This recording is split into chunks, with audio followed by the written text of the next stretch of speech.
Devontre was 36 years old, made a steady $94,000 a year as a substation operations engineer for Duke Energy, and on a Saturday night at precisely 9:02 p.m., the life he thought he had was officially declared dead. It wasn't a sudden death. It was the result of a long, wasting illness he had been forced to watch in silence for 6 agonizing weeks. The declaration came from his wife, Solana, who stood in the center of their living room, a space defined by cool gray walls and a $6,000 sectional sofa he'd made the final payment on just last month. She held a glass of Chardonnay, a $45 bottle she'd opened for herself, the condensation beading on its surface. Her deep brown skin, usually a source of warmth and comfort for him, seemed to absorb the cold, recessed lighting, making her look like a stranger. She wore a new dress, a silk slip of a thing that probably cost more than his monthly car payment on his 2018 Toyota Camry. She hadn't told him where she got it. He hadn't asked. He already knew these conversations led nowhere. "We need to talk about some new rules," she said, her voice devoid of the affection that had once been the soundtrack of his life. It was now clipped, businesslike, as if she were a manager addressing an underperforming employee. Devontre sat in his usual armchair, a worn but comfortable $800 Lazy Boy he'd bought a decade ago, a relic from his bachelor days. He'd been watching a documentary about the Roman aqueducts, marveling at the ancient engineering. He muted the television. The sudden silence in the room was immense, broken only by the hum of the refrigerator and the faint sound of traffic on Briar Creek Parkway. "New rules?" he asked, his own voice sounding foreign to him, a low rumble against the sharp edge of hers. Solana took a slow, deliberate sip of her wine. She swirled the liquid, watching it coat the sides of the expensive crystal glass. "I'm not happy, Devontre. This whole thing, this us, it's not working for me anymore. It feels restrictive, old-fashioned." He waited. He had learned to wait. In his job, patience was a virtue and a safety requirement. You didn't rush a diagnosis on a transformer bank humming with 230,000 volts, and he was learning you didn't rush a confrontation with a woman who was methodically dismantling your marriage. She finally met his eyes, and there was no warmth there. Only a chilling resolve. "So from now on, things are going to be different. I'm going to live my life. I'll wear what I want."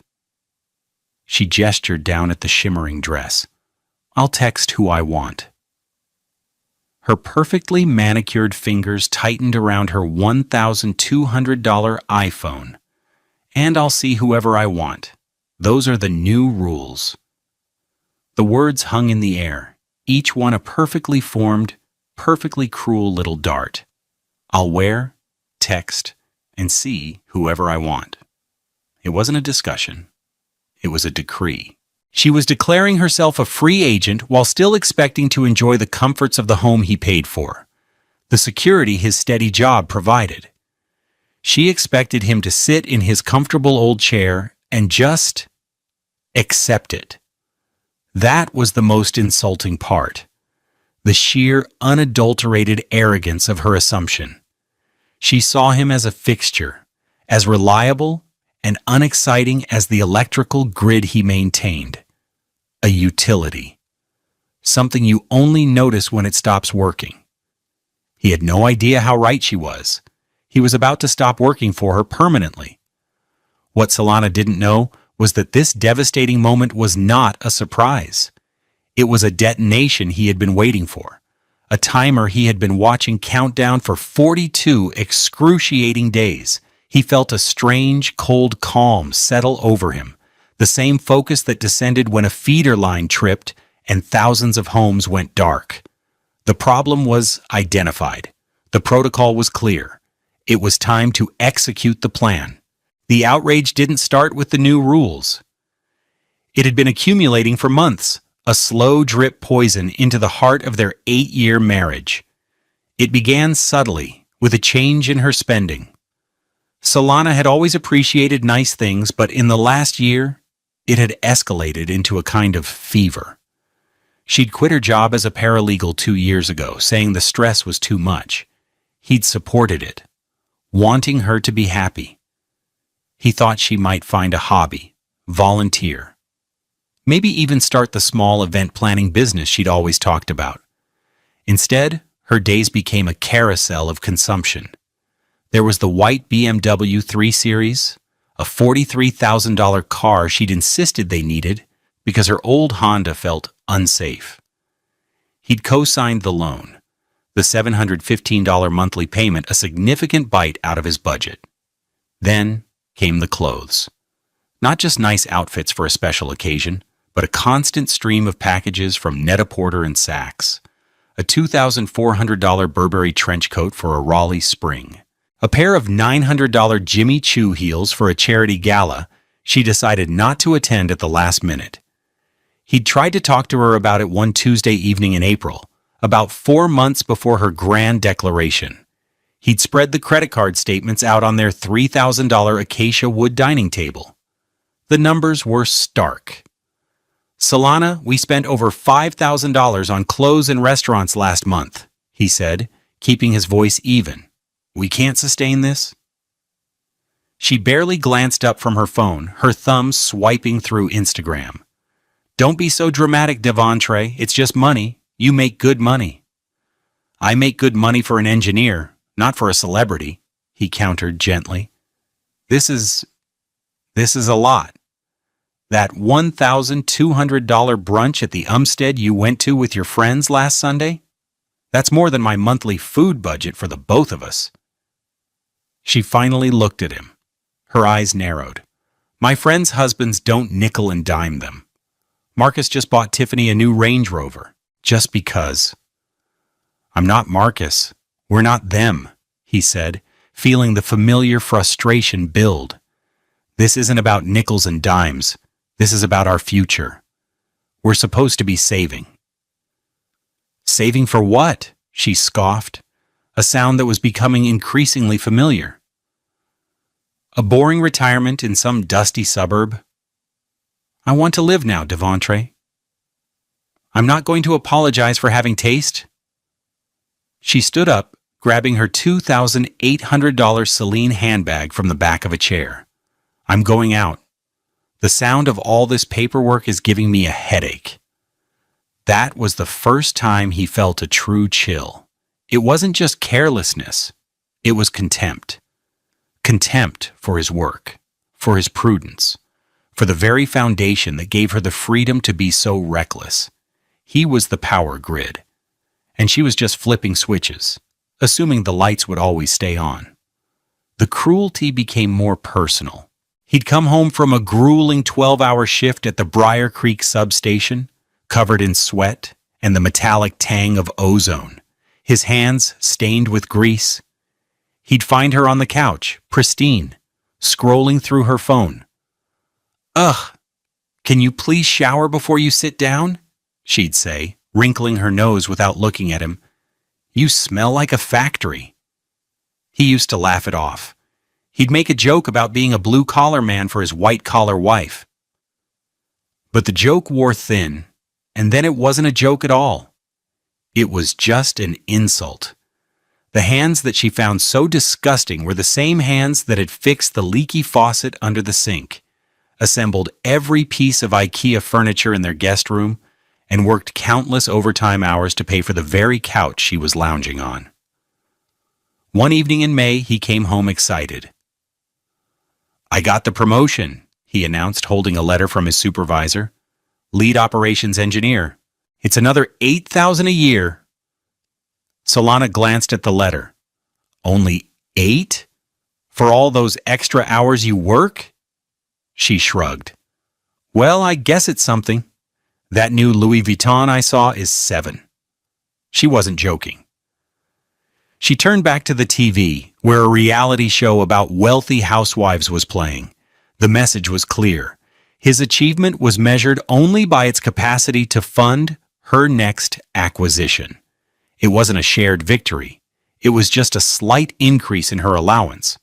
The phone was the worst part.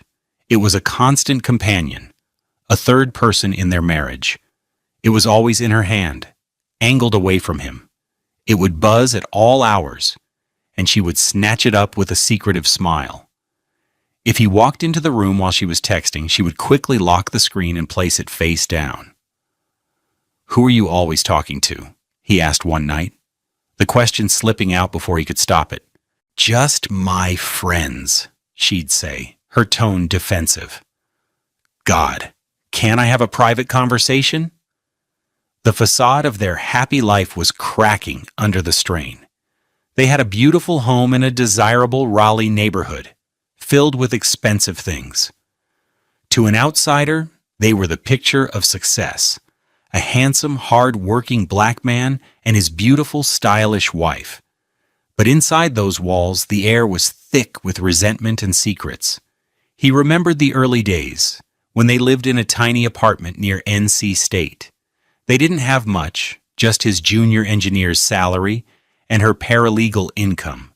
They'd cook dinner together, listening to old soul music, and talk for hours about their dreams.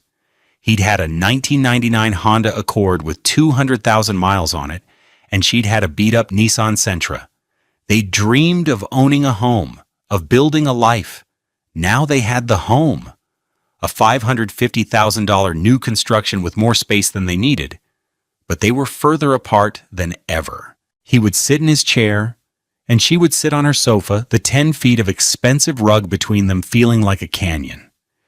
He felt a profound sense of loss for the woman he had married, the woman who used to praise the calluses on his hands and call them his maker's marks. That woman was gone, replaced by this cold, dismissive stranger who measured his worth in dollars and found him wanting. The outrage was a low hum in his chest, the constant vibration of a transformer under immense, unsustainable load. He knew something had to give. He just had no idea how spectacularly it would break. What do you do when the person you love starts treating you like an obstacle to their happiness? Let me know in the comments what you think Devontre should have done at this point. The discovery happened on a Tuesday, 6 weeks before Solana's ultimatum. It was 10:17 p.m. Devontre was in his home office, a small room he'd set up with a sturdy second-hand desk and his work laptop. He was preparing for a system-wide software update, downloading protocols and reviewing schematics. Solana was out, as she often was on Tuesday nights. "Yoga," she'd said, grabbing her keys. "It goes late." His personal laptop, a 5-year-old MacBook Pro, was on the fritz. The screen was flickering, and he needed to back up his files. He remembered that Solana had recently upgraded their iCloud storage plan to the 2-terabyte family option for $9.99 a month. "For all my photos," she'd explained. He'd never bothered to join the family sharing plan she'd set up, but it seemed like the easiest way to transfer his files to the cloud. He logged into his Apple account and accepted the family sharing invitation she had sent weeks ago. As soon as he did, his desktop populated with shared folders, photos, calendars, and a little green icon he rarely used, messages. He didn't think anything of it. He started the backup process, and while he waited, idly clicked on the Messages app to see if it had synced his own text from his phone. It had, but it had synced more than that. Because of a quirk in the way Apple's family sharing and iMessage sync worked, when he joined the group, his laptop didn't just pull his messages. For a brief window, until the permissions fully updated, it pulled everything being synced to the shared cloud, including the messages from the account that had set up the sharing. Solana's. At first, he was just confused. There were threads of conversations he didn't recognize with names he'd never heard. A group chat called Girls' Night that was far more explicit than he would have imagined. But then he saw a name he did recognize. Marcus, the husband of Solana's friend Tiffany. The one who bought the Range Rover just because. His heart began to pound a slow, heavy rhythm against his ribs. It felt like the moment before a circuit breaker trips, that infinitesimal pause where everything hangs in the balance. His hand trembled as he clicked on the thread, and there it was. 6 months of a secret life laid out in blue and gray bubbles. Marcus, still thinking about Saturday. That dress was... wow. Solana, oh, this old thing? You should see the one I just bought with the money he gave me for groceries. Marcus, you're a bad girl, Solana. Solana, you have no idea. He scrolled up, his breath catching in his throat. The yoga nights, the brunches with friends, the charity galas. They were all there, a meticulously constructed web of lies. Marcus, my treat next week. Let's go to the Umstead. Get the tasting menu? Whatever you want? Solana. He'd have a heart attack if he saw the bill. He's so obsessed with saving. It's boring, Marcus. Some men know how to provide, others just know how to work. Don't worry, I'll take care of you. The words were a physical blow. Some men know how to provide, others just know how to work. The contempt he had felt from her in person was magnified 1,000 times in text. To this man, she painted him as a plodding, unimaginative drone, a walking ATM who was too boring to understand her needs. He kept scrolling, a sick, morbid curiosity compelling him forward. He saw the dates of her trips, the pictures she sent him of the expensive meals, the new clothes. She was using Devantre's hard-earned money to fund a lifestyle designed to impress another man. The $5,000 credit card bill wasn't just recklessness. It was a betrayal so profound he could barely process it. The Burberry coat, the Jimmy Choo heels, they weren't for her. They were costumes for the role she was playing in her other life. The worst was yet to come. Solana, I'm so tired of him. He came home smelling like metal and sweat again. I can't stand him touching me. Marcus, you deserve a man who smells like Tom Ford, not a power plant. Solana, I'm working on my exit strategy. Just need to get a few more things in place. He's so predictable he won't see it coming. He won't see it coming? Devontre pushed his chair back from the desk so violently it slammed into the wall, leaving a small dent in the drywall. He felt a wave of nausea so intense he had to grip the edge of the desk to keep from falling. The room felt like it was tilting, the schematics on his other monitor blurring into an incomprehensible mess. He could feel the low-frequency hum of the house around him, the same hum he'd lived with for years, but it now sounded menacing, alien. He looked at his own reflection in the dark screen of the laptop. He saw a man in a simple gray t-shirt and jeans. He saw the fatigue in his eyes, the lines around his mouth from years of quiet responsibility. He saw the man she described, the boring, predictable man who smelled like work. And for the first time in his life, he was glad of it. Because a predictable man can also be a methodical one.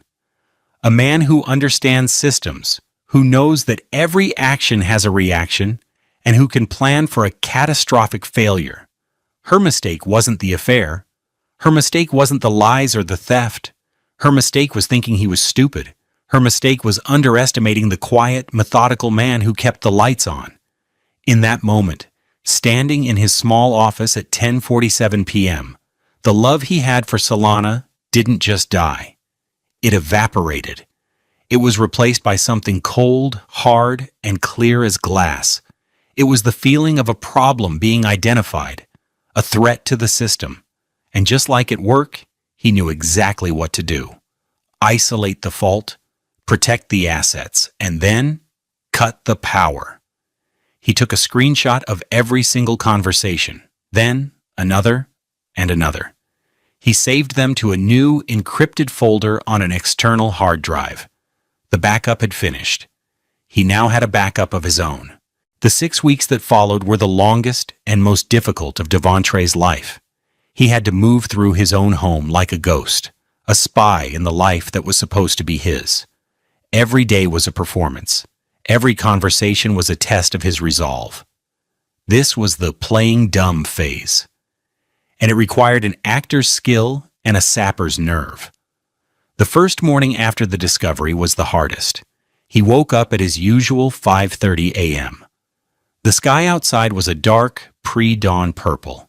Solana was still asleep, her face peaceful, a stark contrast to the ugliness he had read on his laptop screen. He saw her not as his wife, but as a hostile agent in his midst. He had to fight the urge to wake her up, to throw the printed-out text on the bed and watch her world crumble. But that wasn't the plan. Rage was a wildfire. It burned hot and fast, but ultimately consumed itself. What he needed was a controlled demolition, precise, clean, and devastating. So he got out of bed, his feet making no sound on the hardwood floor. He went downstairs, started the coffee, and packed his lunch for work. A turkey sandwich on whole wheat, an apple, and a bottle of water. The same lunch he packed every day. The normalcy of the routine was both a comfort and a torture. Solana came down around 8 a.m., wrapped in a $400 silk robe he'd bought her for their anniversary. "Morning," she mumbled, heading straight for the coffee machine. "Morning," he said, his voice even. He was sitting at the kitchen island, reading the news on his phone. He could feel her presence, her proximity, and it made the hair on his arms stand up. "I need to run some errands today," she said, pouring coffee into a mug that said, "Boss Babe. Could you transfer some money to my account? I need to get my nails done and pick up a few things." He looked at her. He knew from the texts that errands was code for meeting Marcus for lunch at a new, expensive restaurant downtown. He knew the money he was about to give her would pay for a meal she would enjoy while complaining about him. The old Devontre would have questioned it, started a small argument about the budget. The new Devontre simply nodded. "Sure, how much?" "500 should cover it," she said, not even blinking. He took out his phone, opened the banking app, and transferred the $500 from their joint checking, funded 95% by his salary, to her personal account. He watched the number leave his balance. It felt like paying a toll. "Done," he said. "Thanks, babe," she said, giving him a quick, dry peck on the cheek. It felt like being brushed by a snake. He didn't flinch. He just watched her walk away, his expression unchanging. That was the first lie, the first scene in his new temporary reality. He was funding his own humiliation, and he had to pretend it was an act of love. Each time he did it, a small part of him died, but a larger part, the methodical engineer, cataloged the transaction as another piece of evidence. The scenes repeated, each one a small cut. There was the Friday night she came home late, smelling of wine, and a men's cologne he recognized from a sample she'd made him try once. Tom Ford. "The girls and I went out for drinks, and it just got so late. You know how we get when we're gossiping," she said with a laugh, stumbling slightly as she took off her heels. He just helped her to the couch and got her a glass of water, his face a mask of calm concern. Inside, he was a block of ice. He knew she had been with Marcus. He had read the text, planning the drink. "Marcus, wear that red dress. The one that drives me crazy." "Solana, only if you promise to misbehave." She had worn the red dress. He had seen it in the laundry hamper the next morning, a faint trace of that expensive cologne still clinging to the fabric. He didn't say a word. He just put it in the wash with the rest of the clothes. He played the part of the devoted, slightly boring husband to perfection. He mowed the lawn every Saturday. He took the trash out on Wednesday nights. He listened to her vague, sanitized stories about her day, nodding and asking just enough questions to seem interested. "Tiffany is having such a hard time with her contractor," she'd say, recounting a story she'd likely concocted on the drive home. "You're so good at that stuff. Maybe you could give him a call." Just have him send me the plans, he would say, knowing full well there was no contractor, no plans. It was all a smokescreen. The hardest part was the physical intimacy, or the lack thereof. When he would come to bed, she would pretend to be asleep. If he brushed against her, she would flinch and pull away. The woman who once couldn't fall asleep unless his arm was around her now treated his touch like a contamination. He'd read her text to Marcus, "I can't stand him touching me."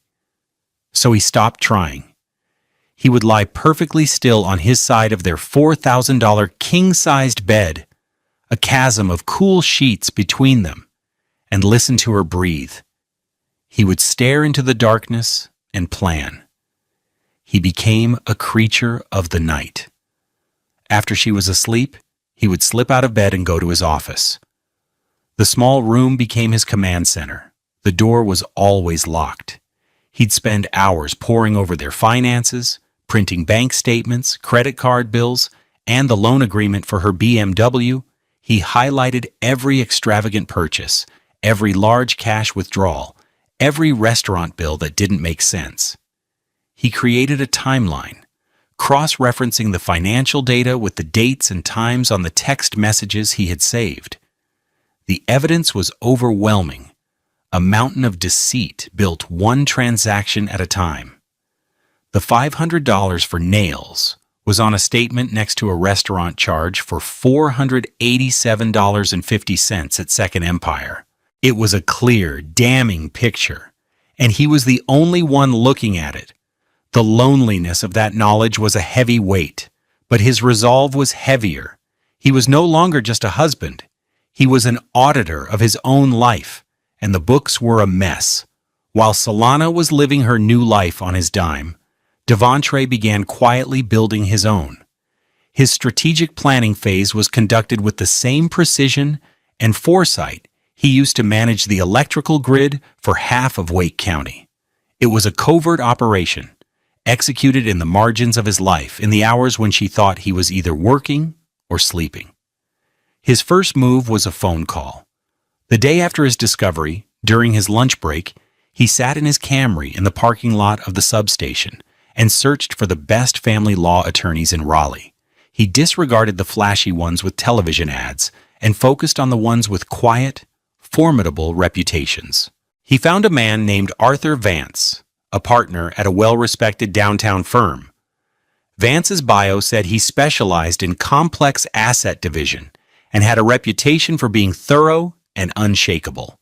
His hourly rate was listed at $450. Devontre didn't hesitate. He scheduled a consultation for the following Thursday, using a personal day he had saved up. The law office was on Fayetteville Street, in a glass tower that reflected the old brick buildings across the way. It felt a world away from the humming transformers and high-voltage lines of his daily life. Devontre wore his one good suit, a simple charcoal gray one that cost $400, and carried a slim leather briefcase he'd bought for the occasion. Inside was the encrypted hard drive. Arthur Vance was a tall, elegant black man in his late 50s, with graying temples and eyes that missed nothing. His office was lined with law books and had a commanding view of the city. He listened without interruption as Devontre, in a calm, flat voice, laid out the entire story, from the escalating spending to the iCloud discovery. He didn't editorialize or show emotion. He just presented the facts. When Devontre finished, Vance leaned back in his $3,000 ergonomic chair. "Mr. Williams," he said, his voice a smooth baritone, "this is remarkably well documented. Most clients come to me with suspicion and tears. You've come with a case file." "I'm an engineer, Mr. Vance," Devontre replied. "I believe in data." He plugged the hard drive into Vance's computer, and for the next hour, they went through the evidence. The texts, the bank statements, the timeline. Vance's expression grew more and more grim. "She's been committing marital waste on an industrial scale," Vance said, pointing to a highlighted Amex statement showing 5 separate charges at a single luxury boutique totaling over $6,000. And this affair, in North Carolina, marital misconduct can have a significant impact on alimony. She's not just been unfaithful, she's been financially reckless with marital assets to fund that infidelity. This changes the entire calculus of your divorce. Vance laid out a clear, step-by-step plan. First, Devon Trey needed to protect his own non-marital assets. The most significant of these was a small, two-bedroom bungalow in East Raleigh he had bought before he even met Solana. He'd inherited a little money when his grandmother passed and had used it as a down payment. The house was modest, about 900 square feet, but the lot was large and filled with mature oak trees. He'd been renting it out to a young couple for years, earning a small but steady stream of passive income. "Your premarital property is yours, full stop," Vance explained. "But we need to make sure she can't touch it. We also need to protect your Duke Energy pension. That's your future." The following Saturday, while Solana was at a spa day that cost him $800, Devontre drove to the East Raleigh bungalow. The tenants had moved out 2 months prior, and he'd been meaning to get it ready for the market. Now it was going to be his lifeboat. The house was on a quiet street, lined with similar post-war homes. It had a small front porch and a yard that was a little overgrown. He unlocked the door and stepped inside. The air was stale, but the house was solid. The hardwood floors his grandfather had taught him to refinish gleamed in the afternoon light. He walked through the empty rooms, his footsteps echoing. This was different from the Briar Creek house, which felt like a showroom Solana had decorated. This felt real. It felt like him. It was a $180,000 asset fully paid off, and it was his salvation. He spent the next 4 weekends at the bungalow. He told Solana he was helping his brother Ruben with a project at his new condo. In reality, he was preparing his new life. He aired the place out. He patched the small dent in the living room wall. He mowed the lawn and trimmed the hedges. He had the electricity and water turned back on in his name. The house was quiet, peaceful. In the evenings, he would sit on the porch with a bottle of water and listen to the cicadas, feeling a sense of peace he hadn't known in years. Back at the Briar Creek house, the covert operation continued. Following Vance's advice, he opened a new bank account at a different bank, in his name only. He redirected his paycheck to this new account. He let just enough money flow into the joint account to cover the mortgage and basic utilities, but not enough for Solana's extravagant whims. The final piece of his plan was the duffel bag. It was a simple, black canvas bag he kept in the back of his closet, hidden behind old winter coats. Inside, he methodically packed the essentials: a week's worth of work clothes, 3 sets of casual clothes, his DOP kit, the encrypted hard drive with all the evidence, his personal documents, birth certificate, passport, the deed to the bungalow, a copy of his contract with Arthur Vance, a few sentimental items, his father's old watch, a faded photo of his mother, and his engineering degree from NC State. It was a go bag, a life raft. The physical manifestation of his decision, every time he saw it tucked away in the darkness, it was a reminder. The timer was still ticking, but soon it would hit 0. The marriage Devontre knew had been built on a foundation of shared moments, small acts of service that, woven together, created a life. Before the betrayal, their home was a place of comfortable routines, each one a quiet affirmation of their partnership. He remembered Saturday mornings. He was always the first one up. The smell of the coffee he brewed filling their spacious kitchen. He'd make pancakes from scratch, his mother's recipe, and have a plate waiting for Solana when she finally came downstairs. She used to say his pancakes were the only reason she got out of bed before noon on a weekend. The ingredients were simple, costing no more than $5, but the value she placed on them seemed immeasurable. He recalled the day they closed on the Briar Creek house. It was a brand new $550,000 shell with white walls and no personality. Solana had a vision. She'd spent weeks creating mood boards, tearing pages from magazines. He was the one who made the vision a reality. He spent a month of evenings and weekends painting the rooms in the specific shades of gray and blue she had chosen. He assembled the flat-pack furniture from West Elm and Crate and Barrel, his engineering mind finding a strange satisfaction in deciphering the often confusing instructions. The $6,000 sectional sofa arrived in 3 massive boxes. He'd been the one to haul them inside and put it all together. He had even installed the recessed lighting himself, a project that took 2 full weekends and multiple trips to Home Depot, saving them over $3,000 on an electrician.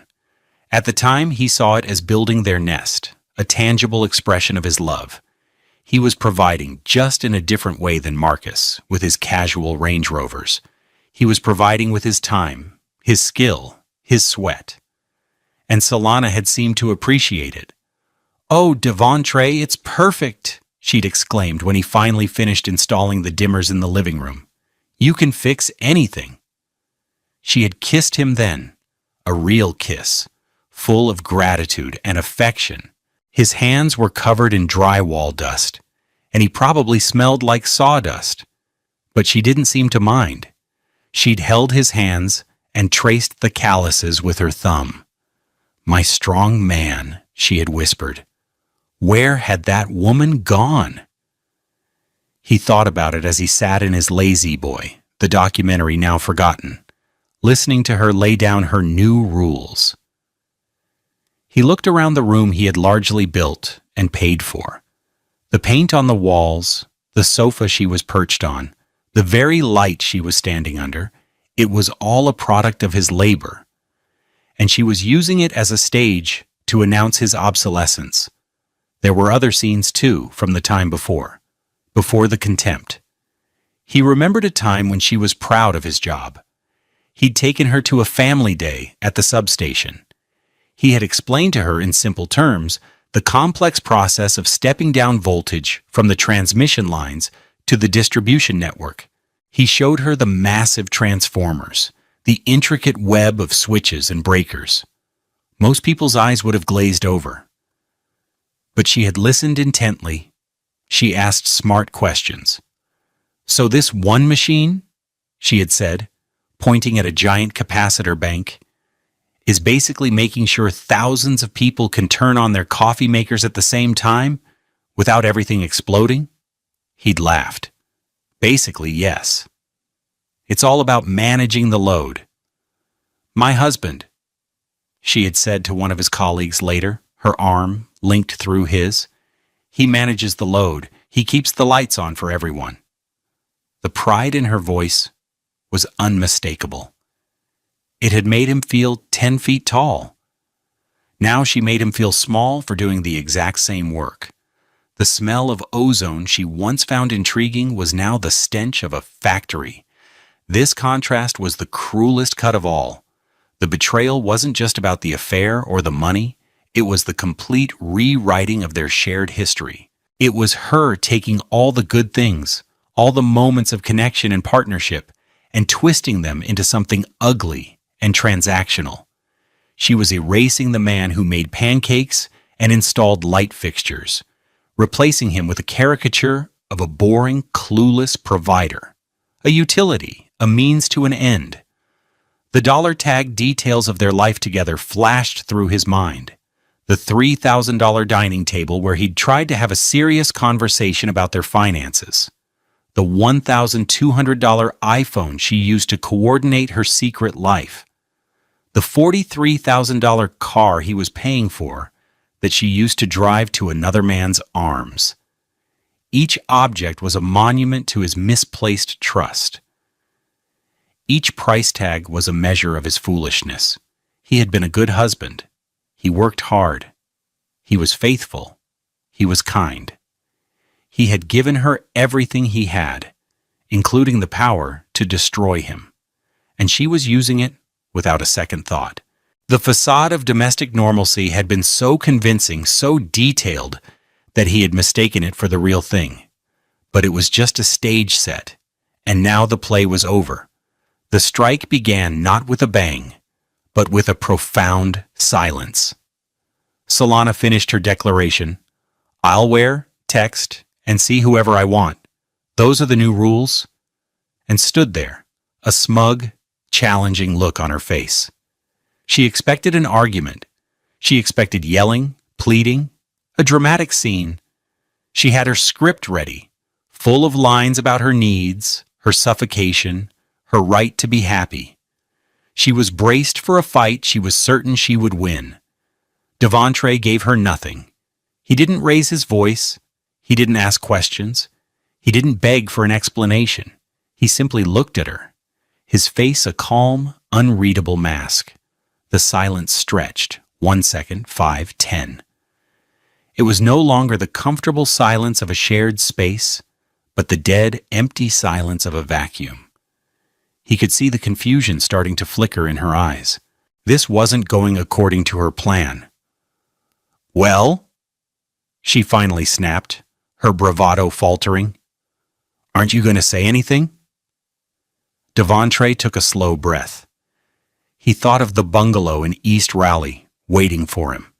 He thought of the duffel bag in the closet. He thought of Arthur Vance's calm, reassuring voice. He thought of the mountain of evidence on the encrypted hard drive. And he felt a strange, liberating sense of peace. He was no longer managing a marriage. He was executing a planned shutdown. He pushed himself up from his $800 lazy boy. His movements were slow, deliberate, with no trace of anger or agitation. He placed the remote control for the television neatly on the side table. "Where are you going?" she demanded, her voice rising. He still didn't answer her. He simply turned and walked out of the living room, his footsteps steady on the polished hardwood floors he had installed himself. He walked up the carpeted stairs, the ones he had vacuumed just yesterday. Each step was a step away from the lie their life had become. He could hear her following him. "Devontre! Don't you walk away from me when I'm talking to you. We are having a conversation." He reached the top of the stairs and walked into their master bedroom. The room was dominated by the $4,000 king-sized bed where he had spent 6 weeks lying awake, staring at the ceiling. He walked past it and went directly to his closet. Solana appeared in the doorway, her arms crossed, her face a mixture of fury and disbelief. "What are you doing? Are you seriously giving me the silent treatment? How childish." He ignored her. He reached into the back of the closet, behind the winter coats, and pulled out the black canvas duffel bag. It felt solid and reassuring in his hand. He placed it on the bed and unzipped it. Her tone shifted from anger to a mocking amusement. "Oh my God, are you serious? You're going to pack a bag? Like in a movie? Where are you going to go? To your brother's? Don't be so dramatic, Devontre. You'll be back in an hour." He didn't look at her. He walked over to his dresser and opened the top drawer. He methodically took out his socks and underwear and placed them in the bag. He went to the closet and took down his work uniforms, neatly folded.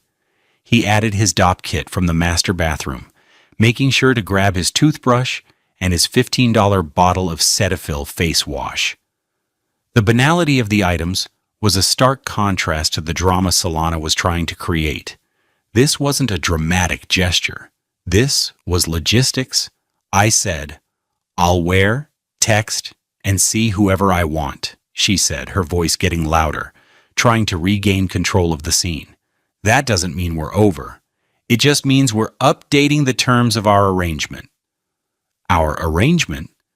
The words echoed what he'd read in her texts. She saw their marriage not as a partnership, but as a contract whose terms she could unilaterally amend. He zipped the duffel bag shut. It was 9:42 p.m. The entire process had taken less than 5 minutes. He picked up the bag, his laptop case, and his keys from the nightstand. He finally turned and looked at her.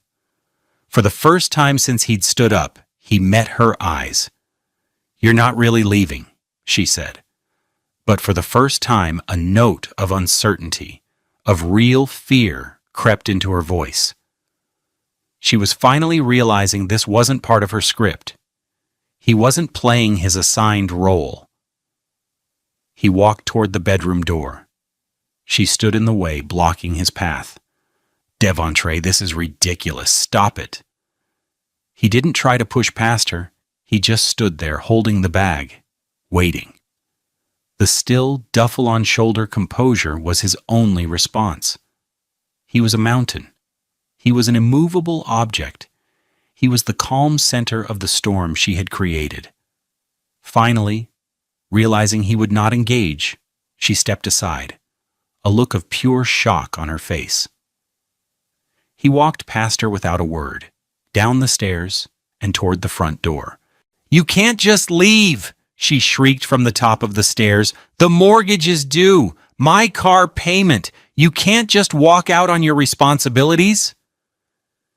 He paused at the front door, his hand on the doorknob. He thought about all the things he could say. He could tell her he knew about Marcus. He could tell her he had the texts.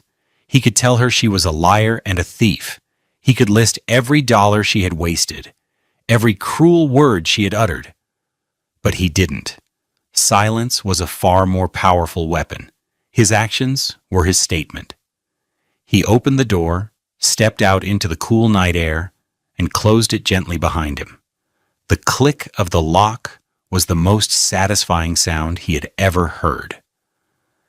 It was 9:47 p.m. He walked to his 2018 Toyota Camry, a car that was entirely his, fully paid off. He got in, started the engine, and pulled away from the curb without a single look back at the $550,000 house and the woman standing in the window, her face a perfect portrait of disbelief. He was free. The consequences began to cascade almost immediately, a chain reaction he had set in motion with the quiet click of the front door. Devontre drove the 20 minutes from his old life in Briar Creek to his brother Ruben's condo in Apex. He felt nothing but a vast, quiet relief. The constant, low-grade hum of anxiety that had been his companion for 6 weeks was gone. He arrived at Ruben's place just after 10:15 p.m. Ruben, a lanky software developer with kind eyes and a head full of neat locks, opened the door. He took one look at Devontre standing there with the duffel bag and simply said, "It's time?" "It's time," Devontre confirmed. Ruben had been the only person Devontre had confided in, sworn to secrecy. He pulled his brother into a firm hug. "The guest room is ready for you. Come on in." As Devontre stepped inside, his phone, which had been silent on the drive over, began to explode. He pulled it out. 14 missed calls from Solana. And the texts were starting. 9:52 p.m. "Where are you going?" 9:55 p.m. "Devontre, I'm serious. Pick up the phone." 10:01 p.m. "This is not funny. You think you can just walk out?" 10:08 p.m. "You left your damn lazy boy. Are you coming back for it? This is so stupid." Devontre showed the screen to Ruben, who just shook his head. "Turn it off, man, for tonight. Just turn it off." Devontre powered his phone down. The silence was a blessing. The next morning, a Sunday, was the start of Solana's new reality.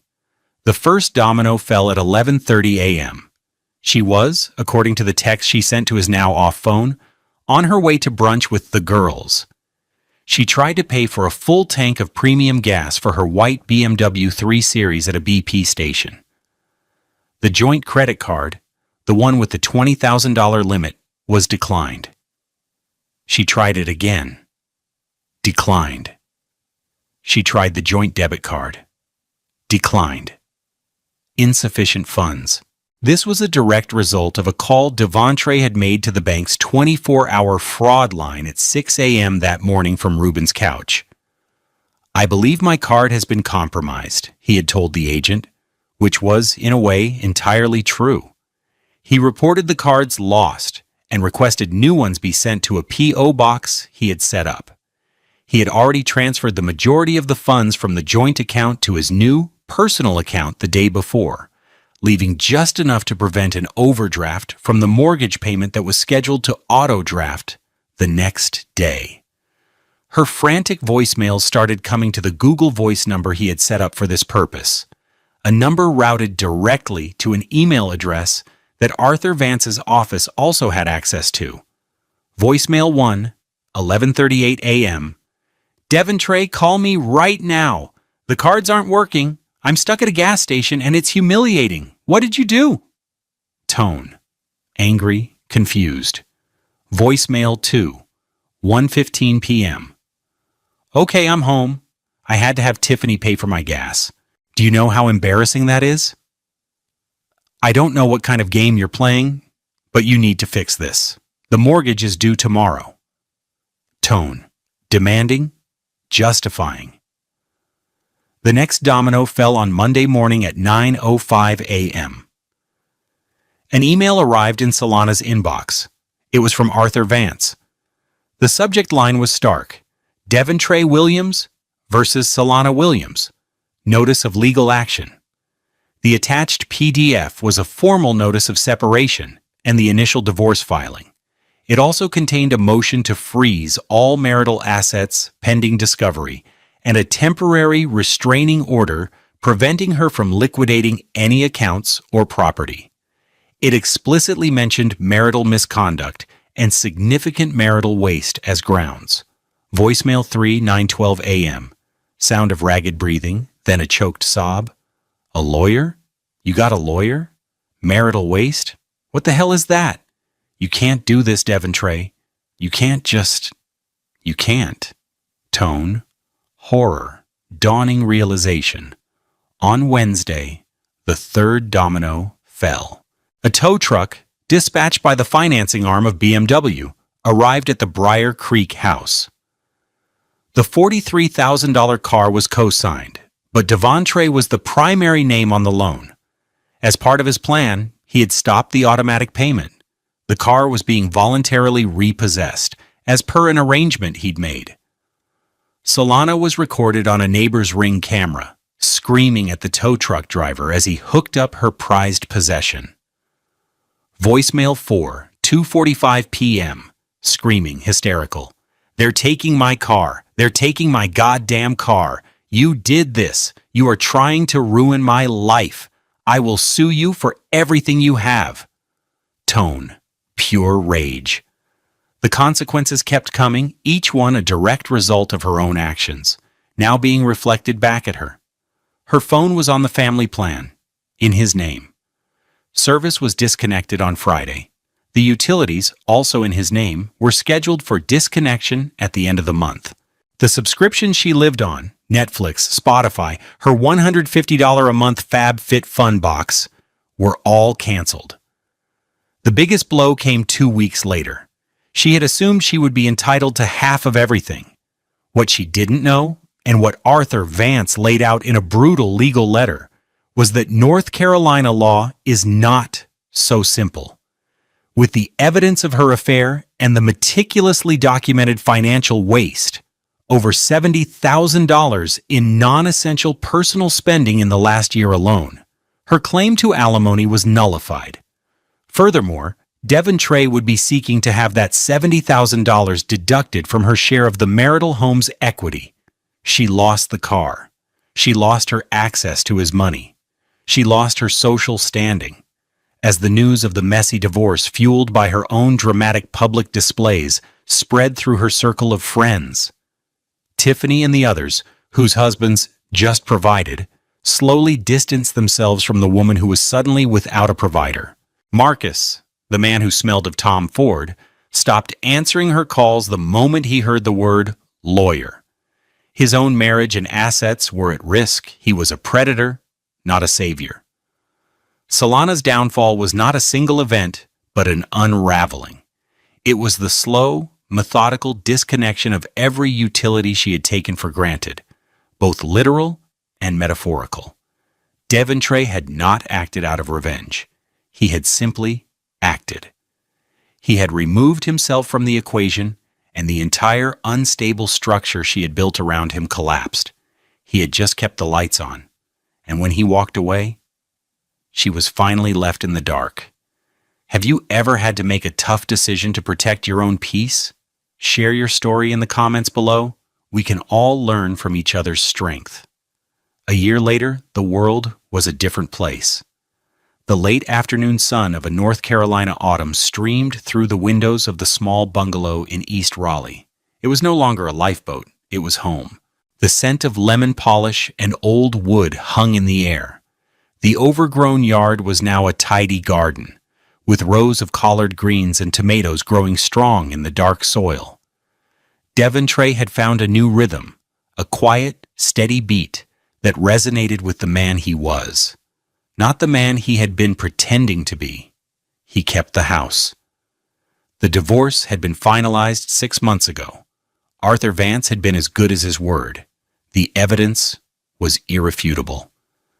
The judge had looked at the highlighted bank statements, the texts, the timeline, and his decision had been swift.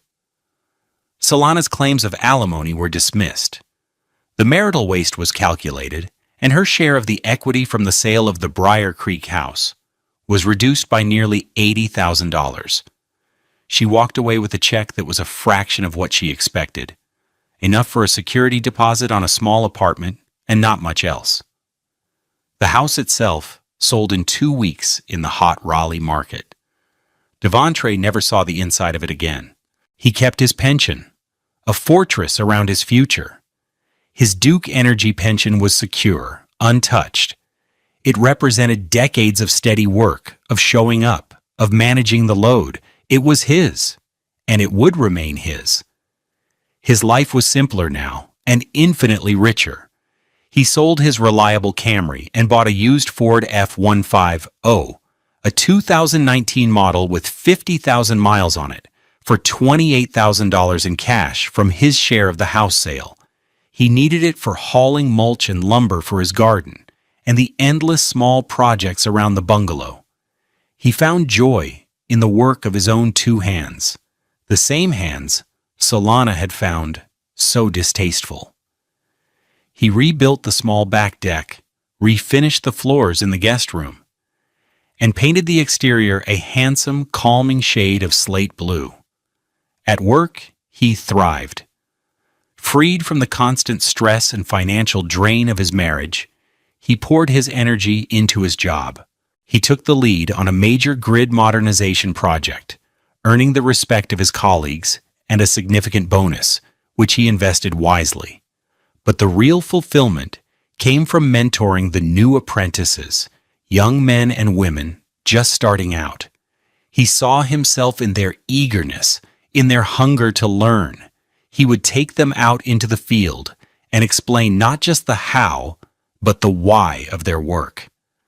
It's not just about switches and wires, he told a young engineer named Jamal one sweltering afternoon as they looked over a newly installed transformer.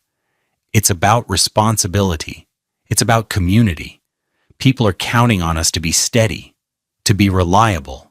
When the storm comes, we're the ones who go toward it. That's the job. His evenings were his own. Some nights he would sit on his new deck, a glass of sweet tea in his hand, and listen to the sounds of the neighborhood. Other nights he'd meet Reuben and his family for dinner. He found a quiet joy in the simple domesticity of his brother's life, a warmth that had been absent from his own for so long. He took long, quiet walks in Pullen Park, watching the families and the students, feeling a part of the city in a way he never had in the sterile suburbs of Briar Creek. He wasn't lonely. He was peaceful. He had learned the difference between being alone and being lonely. He had been lonely in his marriage, a stranger in his own home. Now he was alone, and he was content. One Saturday morning he was at a local nursery, picking out some fall mums. A woman's voice called his name. He turned. It was Solana. He almost didn't recognize her.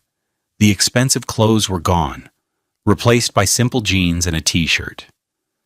The elaborate hair was now a simple, low ponytail. The defiant, arrogant spark in her eyes was gone, replaced by a deep, weary sadness.